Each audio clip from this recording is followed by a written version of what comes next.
जय माता दी। माँ भगवती जगदम्बा की कृपा सदैव आप और आपके समस्त परिवार पर बनी रहे।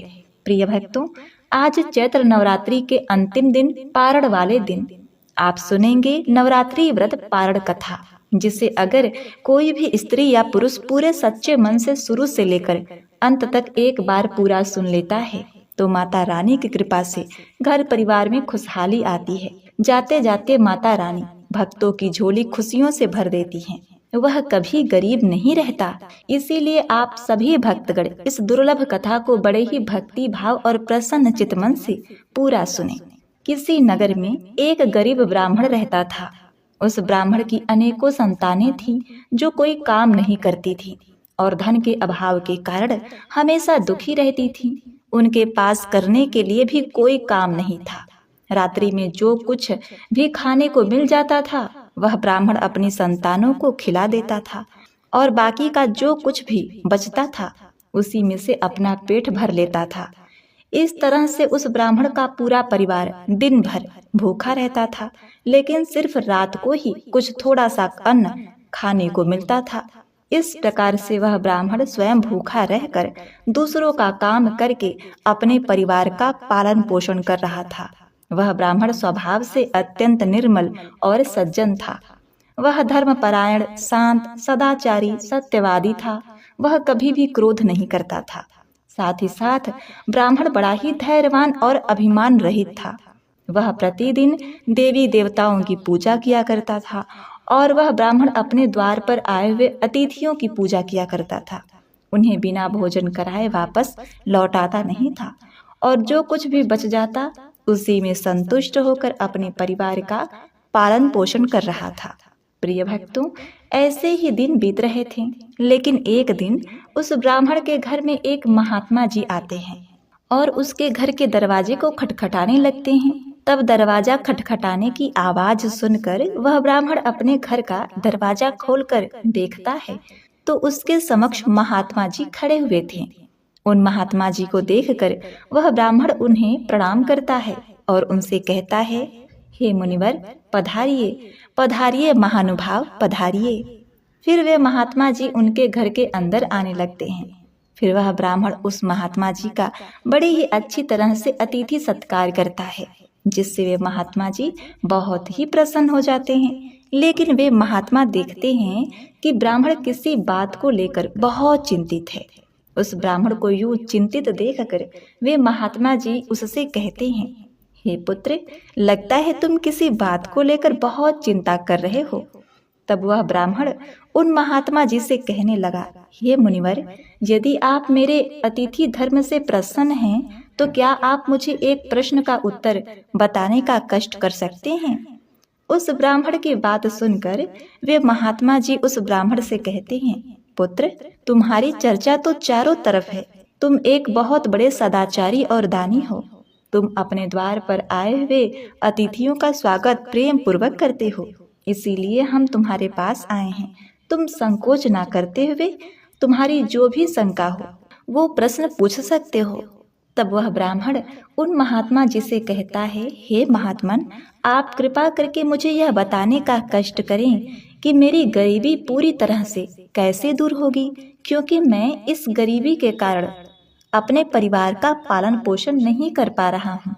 वह ब्राह्मण उस महात्मा जी से आगे कहता है, हे मुनिवर, मुझे धन की अभिलाषा नहीं है, किंतु मैं आपसे कोई ऐसा उपाय पूछ रहा हूँ जिससे मैं अपने परिवार का अच्छी तरह से पालन पोषण करने के लिए समर्थ हो सकूं। मेरे पुत्र पुत्रियां भूख से पीड़ित होकर भोजन के लिए बहुत विलाप करते हैं, लेकिन मेरे घर में इतना भी अन्न नहीं रहता कि मैं उन्हें मुट्ठी भर अन्न दे सकूं। मुझसे उनका दुख देखा नहीं जाता। इसीलिए आज मैंने अपने विलाप करते हुए बालकों को घर से निकाल दिया है और वे कहीं चले गए हैं। इसी वजह से मैं बहुत दुखी और चिंतित हूँ, क्योंकि मैं धन के अभाव में ऐसा क्या करूँ जिससे मेरे परिवार का पालन पोषण अच्छी तरह से हो पाए। और ऊपर से अब मेरी पुत्री भी विवाह करने के योग्य हो गई है, किंतु मेरे पास उसका विवाह करने के लिए कुछ भी नहीं है। कन्यादान का समय भी बीतता जा रहा है। हे मुनि श्रेष्ठ, इसीलिए मैं बहुत चिंतित हूँ। हे दयानिधान, आप तो बहुत बड़े विद्वान हैं, आप अवश्य ही मुझे कोई ऐसा तप, मंत्र, व्रत, उपाय बता दीजिए जिसको करने के बाद मैं अपने परिवार का अच्छी तरह से पालन पोषण करने में समर्थ हो जाऊं। आप कृपा करके अपने ज्ञान बल से विचार करके मुझे कोई उपाय दीजिए। इस प्रकार से उस ब्राह्मण के द्वारा विनीत निवेदन करने पर वे महात्मा बड़े ही प्रसन्न पूर्वक उस ब्राह्मण से कहते हैं, हे पुत्र, मैं तुम्हारे दुख का कारण समझ चुका हूँ। तुम ज्यादा चिंतित मत हो, क्योंकि मैं तुम्हें अवश्य ही उपाय बताता हूँ जिसे सुनने के बाद तुम गरीबी से मुक्ति पा सकते हो। प्रिय भक्तगणों, उस समय ब्राह्मण आगे कहते हैं, हे पुत्र, अब तुम नवरात्रि के व्रत का अनुष्ठान करो, क्योंकि उसी दिन से नवरात्रि शुरू हो गई थी।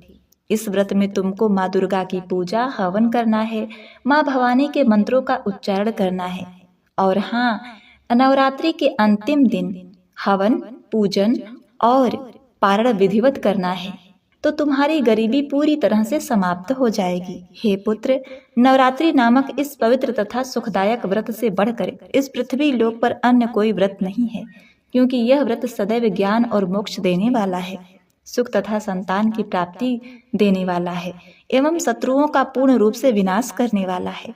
और इस व्रत को भगवान श्री राम जी ने वनवास गमन के दौरान देवी सीता के वियोग में अत्यंत दुखी होकर किष्किंधा पर्वत पर किया था, और इसी व्रत के प्रभाव से उन्हें महासागर पर सेतु का निर्माण करके रावण और उसके पुत्रों का संहार करने के बाद माता सीता को प्राप्त किया था।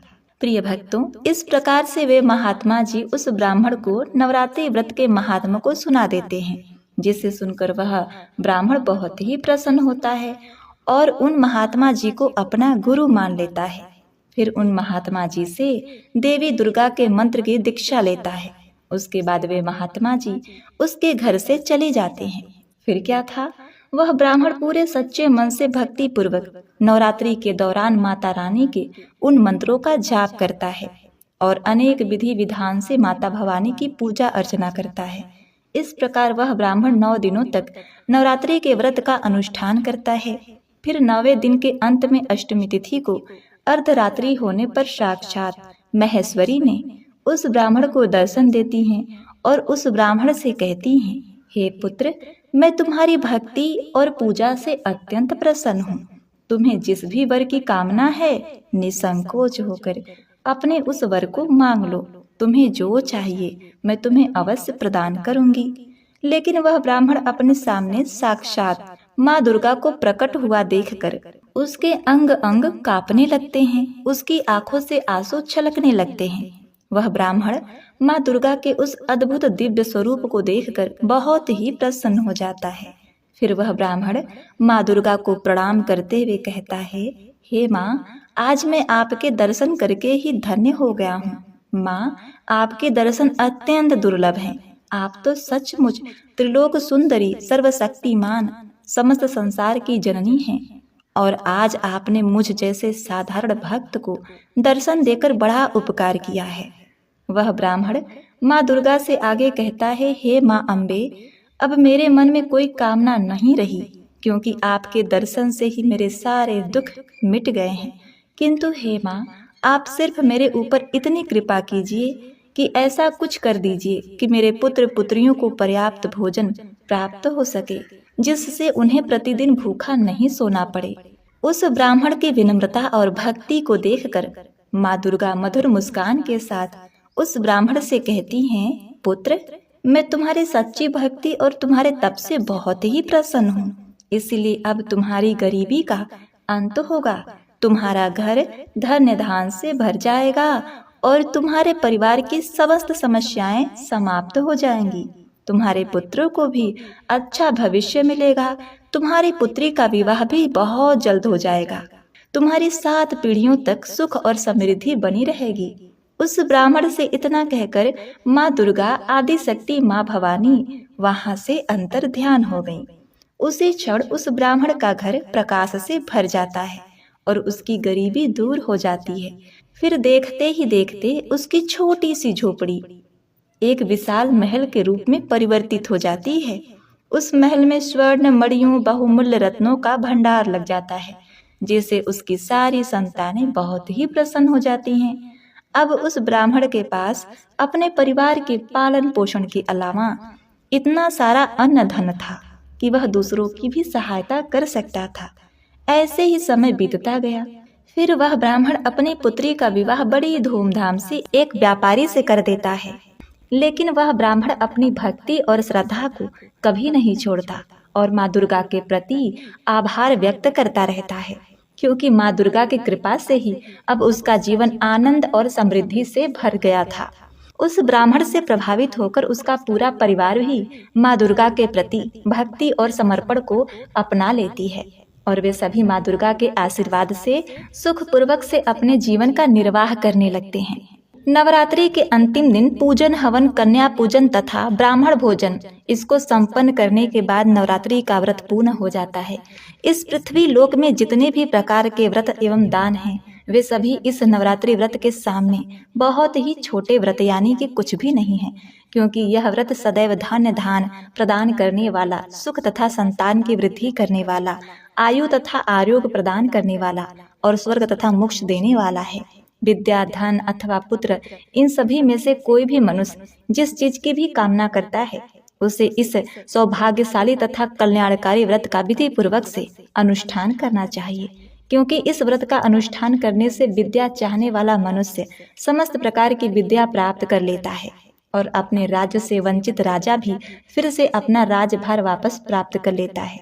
लेकिन पूर्व जन्म में जिन लोगों द्वारा यह उत्तम व्रत नहीं किया गया, वे लोग इस जन्म में भी लेकिन पूर्व जन्म में जिन लोगों द्वारा यह उत्तम व्रत नहीं किया गया है, वे लोग इस जन्म में बीमार, गरीब तथा संतानहीन होते हैं। और जो स्त्री बांझ, विधवा अथवा धनहीन है, उसके बारे में यह समझना चाहिए कि उसने अवश्य ही अपने पूर्व जन्म में नवरात्रि का यह पावन व्रत नहीं किया था। जिस मनुष्य ने दुख तथा संताप का नाश करने वाली, सिद्धियां देने वाली, जगत में सर्वश्रेष्ठ, शाश्वत तथा कल्याण स्वरूपिणी भगवती की उपासना नहीं की, वह मनुष्य इस पृथ्वी तल पर सदैव अनेक प्रकार के कष्टों से, गरीबी से तथा शत्रुओं से घिरा रहता है। तो प्रिय भक्तों, यह थी नवरात्रि व्रत की पारण कथा। तो एक बार प्रेम से बोलिए, जगत जननी माँ भवानी अम्बे मात की जय। ओम दुम दुर्गाए नमः। अब आइए श्रवण करते हैं माता रानी की परम प्रिय कथा, माता रानी की जागरण कथा। माता रानी की जागरण कथा के अनुसार महाराजा दक्ष की दो पुत्रियां तारा देवी और रुक्कम भगवती दुर्गा देवी की भक्ति में अटूट विश्वास रखती थीं। दोनों बहनें नियम पूर्वक एकादशी का व्रत किया करती थीं और माता रानी के जागरण में एक साथ दोनों भजन कीर्तन सुना करती थीं। एकादशी के दिन एक बार भूल से छोटी बहन रुक्कम ने मांस खा लिया। जब तारा देवी को पता लगा तो उन्हें रुक्कम पर बड़ा क्रोध आया और वह बोली कि तू तो मेरी बहन है, परंतु मनुष्य देह पाकर भी तूने नीच योनि के प्राणी जैसे कर्म किए हैं। एकादशी के दिन मनुष्य चावल तक नहीं खाता और तूने मांस खा लिया, इसीलिए तू छिपकली बनने योग्य है। मैं तुझे श्राप देती हूँ कि तू कीड़े मकोड़े खाने वाली छिपकली बन जा। बड़ी बहन के मुख से निकले शब्दों को रुक्कम ने स्वीकार किया और साथ ही प्रायश्चित का उपाय पूछा। तारा ने कहा, त्याग और परोपकार से सब पाप छूट जाते हैं। अब क्या था, दूसरे जन्म में तारा देवी इंद्रलोक की अप्सरा बनी और छोटी बहन रुक्कम छिपकली की योनि में प्रायश्चित का अवसर ढूंढने लगी। द्वापर युग में जब पांचों पांडवों ने अश्वमेघ यज्ञ किया, तब उन्होंने दूत भेजकर दुर्वासा ऋषि सहित 33 कोटि देवी देवताओं को निमंत्रित किया। जब दूत दुर्वासा ऋषि के आंगन में निमंत्रण लेकर गया तो दुर्वासा ऋषि बोले, यदि 33 कोटि देवी देवता उस यज्ञ में भाग लेंगे तो मैं उसमें सम्मिलित नहीं हो सकता। दूत 33 कोटि देवी देवताओं को निमंत्रण देकर वापस पहुंचा और दुर्वासा ऋषि का सारा वृत्तांत पांडवों को सुनाया। जब यज्ञ शुरू हुआ, प्रिय भक्तों, जब यज्ञ शुरू हुआ तो 33 कोटि देवी देवता यज्ञ में भाग लेने आए, पर दुर्वासा ऋषि को यज्ञ में ना देखकर सभी ने पूछा कि ऋषिवर को क्यों नहीं बुलाया। इस पर पांडवों ने विनम्रता पूर्वक उत्तर दिया कि उन्हें निमंत्रण भेजा गया था, पर वह अहंकार के कारण नहीं आए। यज्ञ में पूजन हवन आदि समाप्त हुए। तत्पश्चात भोजन के लिए भंडारे की तैयारी होने लगी। दुर्वासा ऋषि ने जब देखा कि पांडवों ने उनकी अपेक्षा कर दी है, तो उन्होंने अत्यंत क्रोध करके पक्षी का रूप धारण करके और अपनी चोंच में एक मरा हुआ सर्प लेकर भंडारे में फेंक दिया, जिसका किसी को पता नहीं चला।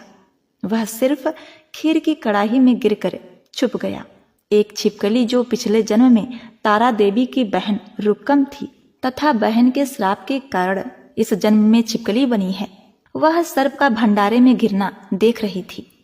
उसे त्याग और परोपकार की शिक्षा अभी तक याद थी। वह भंडार घर के दीवार पर चिपकी और समय की प्रतीक्षा कर रही थी। कई लोगों के प्राण बचाने हेतु उसने अपने प्राण न्यौछावर करने का मन ही मन संकल्प बना लिया था। जब खीर भंडारे में दी जाने लगी, तब सबकी आंखों के सामने वह छिपकली दीवार से कूदकर खीर की कड़ाही में जा गिरी। सभी लोग छिपकली को भला बुरा कहकर खीर की कड़ाही को खाली करने लगे। तभी उसमें सबने एक मरे हुए सर्प को देखा। जब सबको मालूम हुआ कि छिपकली ने अपने प्राण देकर उन सबके प्राणों की रक्षा की है, इस प्रकार उपस्थित सभी सज्जनों ने, देवताओं ने उस छिपकली के लिए प्रार्थना की। उसे सभी योनियों में उत्तम मनुष्य योनि, मनुष्य जन्म प्राप्त हुआ तथा अंत में वह मोक्ष को प्राप्त हो गई। तीसरे जन्म में वह छिपकली राजा सरपरस्त के घर कन्या बनी। दूसरी बहन तारा देवी ने फिर मनुष्य जन्म लेकर तारामती के नाम से अयोध्या के प्रतापी राजा हरिश्चंद्र से विवाह किया। राजा सरपरस्त ने ज्योतिषियों से कन्या की कुंडली दिखाई। ज्योतिषियों ने राजा को बताया कि यह कन्या राजा के लिए हानिकारक सिद्ध होगी, इसीलिए इसे मरवा दीजिए। राजा बोले, कन्या को मारने का पाप बहुत बड़ा है, मैं उस पाप का भागी नहीं बन सकता। तब ज्योतिषियों ने विचार करके राय दी कि हे राजन, आप एक लकड़ी के संदूक में ऊपर से सोना आदि जड़वा कर फिर उस संदूक के भीतर लड़की को बंद करके प्रवाहित कर दीजिए। सोने चांदी से जड़ा हुआ संदूक भी अवश्य ही कोई लालच से पानी से निकाल लेगा और आपकी कन्या को भी पाल लेगा, अतः आपको किसी प्रकार का पाप भी नहीं लगेगा। अब क्या था, ऐसा ही किया गया। नदी में तैरता हुआ संदूक काशी के समीप एक भंगी को दिखाई दिया। भंगी संदूक को नदी से बाहर निकाल लाया। उसने जब संदूक को खोला तो सोने चांदी के अतिरिक्त अत्यंत रूपवान कन्या दिखाई दी। उस भंगी को कोई संतान न थी। तब उसने अपनी पत्नी को वह कन्या लाकर दी तो उसकी पत्नी की प्रसन्नता का ठिकाना न रहा। उसने उसे अपने संतान के समान ही बच्चे को छाती से लगा लिया। भगवती वैष्णो माँ की कृपा से उसके स्तनों से दूध उतर आया। भंगी और उसकी स्त्री ने प्रेम से उस कन्या का नाम रुक्को रख दिया। अब क्या था, जब कन्या बड़ी हुई तो उसका विवाह किया गया। वही रुक्को की सास महाराजा हरिश्चंद्र के घर सफाई का काम किया करती थी। एक दिन वह बीमार पड़ गई तो रुक्को महाराजा हरिश्चंद्र के घर काम करने के लिए चली गई। महाराजा की पत्नी तारामती ने जैसे ही रुक्को को देखा तो वह अपने पूर्व जन्मों के पुण्य से उसे पहचान गई। तब तारामती ने रुक्को से कहा, हे बहन, तुम मेरे यहाँ निकट आकर बैठो। महारानी की बात सुनकर रुक्को बोली, रानी जी, मैं तो नीच जात की भंगी हूँ, भला मैं आपके पास कैसे बैठ सकती हूँ। तब तारामती ने कहा, बहन, पूर्व जन्म में तुम मेरी सगी बहन थी। एकादशी का व्रत खंडित करने के कारण तुम्हें छिपकली की योनि में जाना पड़ा था। जो होना था वह हो चुका है। अब तुम इस जन्म को सुधारने का उपाय करो तथा भगवती माँ वैष्णो दुर्गा की सेवा करके अपने इस जन्म को सफल बनाओ। यह सुनकर रुक्को बड़ी प्रसन्न हुई और उसने उपाय पूछा। रानी ने बताया कि माता वैष्णो, माँ दुर्गा सभी के मनोरथ को पूर्ण करने वाली हैं। जो लोग श्रद्धा पूर्वक गुप्त नवरात्रि या फिर प्रकट नवरात्रि में माता का जागरण करते हैं, उनका विधि विधान से पूजा करते हैं, तो उसकी सभी मनोकामनाएं पूरी होती हैं। रुक्को ने प्रसन्न होकर माता की मनौती मांगते हुए कहा, हे माता, यदि आपकी कृपा से मुझे एक पुत्र प्राप्त हो जाए तो मैं भी आपकी पूजा व जागरण विधि विधान से करवाऊंगी। माता ने मन ही मन रुक्को की प्रार्थना स्वीकार कर ली। फलस्वरूप 10वें महीने में उसके गर्भ से एक अत्यंत सुंदर बालक ने जन्म लिया।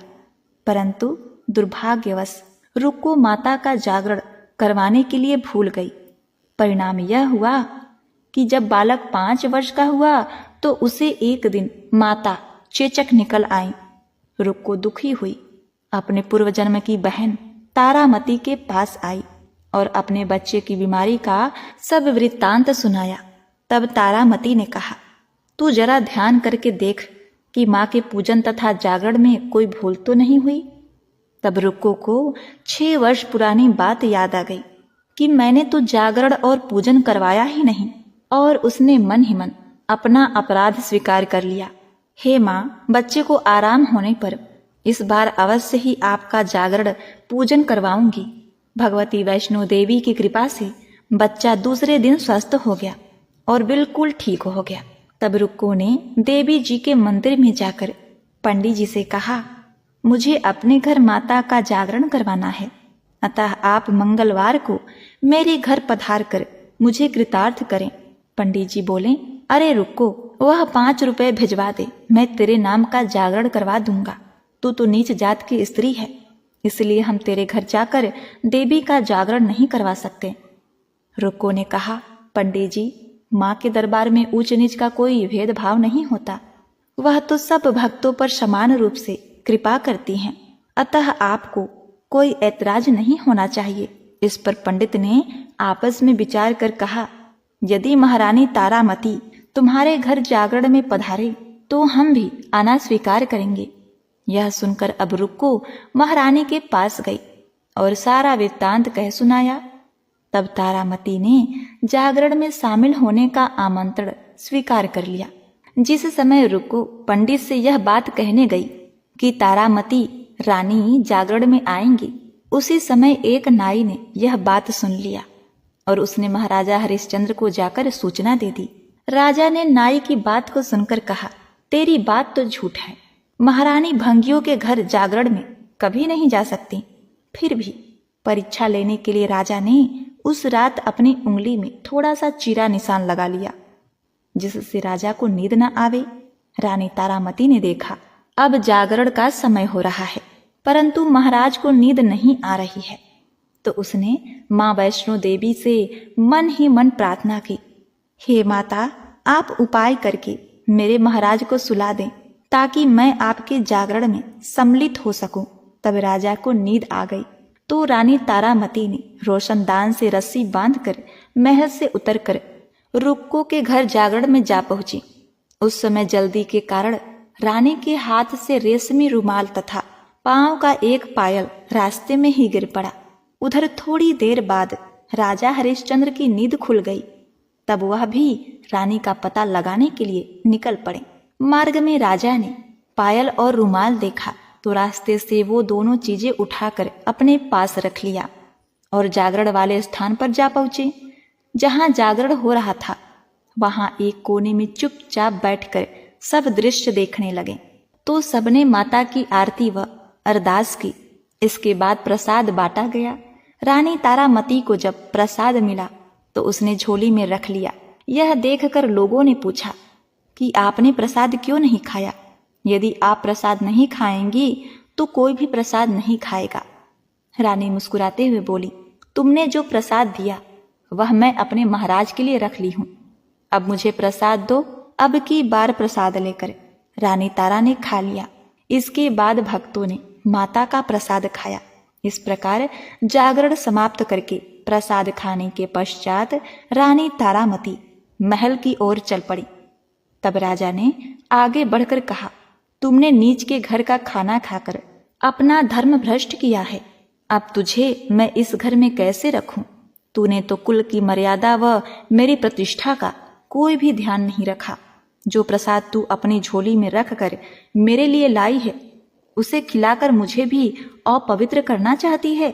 ऐसा कहते हुए जब राजा ने झोली की ओर देखा तब भगवती वैष्णो देवी माँ दुर्गा की कृपा से प्रसाद के स्थान पे चंपा, गुलाब, गेंदा के फूल और कच्चे चावल और सुपारियां दिखाई दी। यह चमत्कार देखकर राजा आश्चर्यचकित रह गया। राजा हरिश्चंद्र तारा को महल में लेकर लौट आए।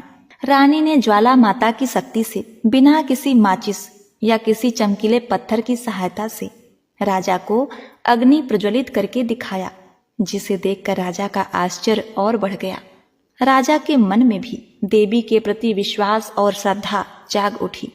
राजा ने रानी से कहा कि मैं माता के प्रत्यक्ष दर्शन करना चाहता हूँ। रानी बोली, महाराज, प्रत्यक्ष दर्शन पाने के लिए बहुत बड़ा त्याग करना चाहिए। यदि आप अपने पुत्र रोहिताक्ष की बलि दे दें तो आपको दुर्गा जी के प्रत्यक्ष दर्शन हो सकते हैं। राजा के मन में तो देवी के दर्शन की लगन लग गई थी।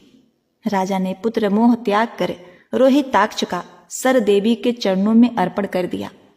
ऐसी सच्ची श्रद्धा और बलिदान देखकर दुर्गा माँ सिंह पर सवार होकर उसी समय प्रकट हो गईं और राजा हरिश्चंद्र को दर्शन करा के उन्हें कृतार्थ किया और मरा हुआ पुत्र रोहितास भी जीवित हो गया। यह देखकर राजा हरिश्चंद्र गदगद हो गए। इसके बाद सुखी रहने का आशीर्वाद देकर माता अंतर ध्यान हो गई। राजा ने तारा रानी की भक्ति की प्रशंसा करते हुए कहा, हे तारा, मैं तुम्हारे आचरण से अति प्रसन्न हूँ। मेरे धन्य भाग हैं जो तुम मुझे पत्नी के रूप में प्राप्त हुई। इसके पश्चात राजा हरिश्चंद्र ने तारा रानी की इच्छा अनुसार अयोध्यापुरी में माता का भव्य मंदिर तैयार करवा लिया और सुख भोगने के पश्चात राजा हरिश्चंद्र, रानी तारा और भंग रुक्कम तीनों ही मनुष्य जीवन से छूटकर देवलोक को प्राप्त हुए। तारा रानी के जागरण में तारा रानी की इस कथा को जो मनुष्य विधि पूर्वक पढ़ता है या सुनता है, उसकी सभी मनोकामनाएं पूर्ण होती हैं, सुख और समृद्धि बढ़ती है, शत्रुओं का नाश होता है और सर्वमंगल होता है। जय मां तारा।